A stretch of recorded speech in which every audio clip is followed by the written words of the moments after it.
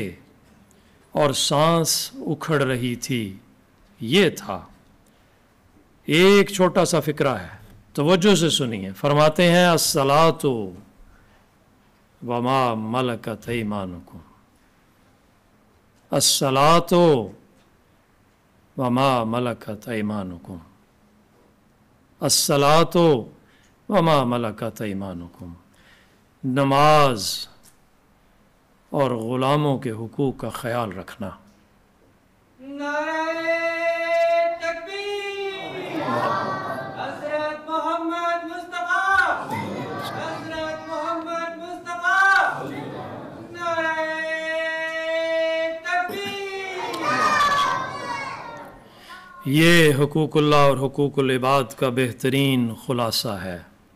جو رسول اللہ صلی اللہ علیہ وسلم نے اپنی امت کے لیے تجویز فرمایا۔ حضرات گرامی، بس نیکی کے اس بیج کو ہمیں اپنے دلوں میں اس حفاظت سے لگانا ہوگا اور اس کی پرورش کرنی ہوگی کہ کوئی موسمی اثر اس کو ضائع نہ کر سکے۔ اگر ان نمازوں کی حفاظت نہ کی تو جس طرح کھیت کی جڑی بوٹیاں فصل کو دبا دیتی ہیں، یہ بدیاں بھی پھر نیکیوں کو دبا دیں گی۔ اللہ کرے کہ ہم بھی ہمارے پیارے آقا حضرت محمد مصطفیٰ صلی اللہ علیہ وآلہ وسلم ہادی کامل کے نقش پا کے مطابقت میں اپنے رب کی رضا حاصل کرنے کے لیے صرف اسی کے حضور قیام کریں اور رکوع و سجود کرتے ہوئے اپنی عاقبت کو سنوارنے کی کوشش کریں تاکہ ہمارا وہ آسمانی آقا ہم سے راضی ہو جائے۔ آمین یا رب العالمین۔ نعرہ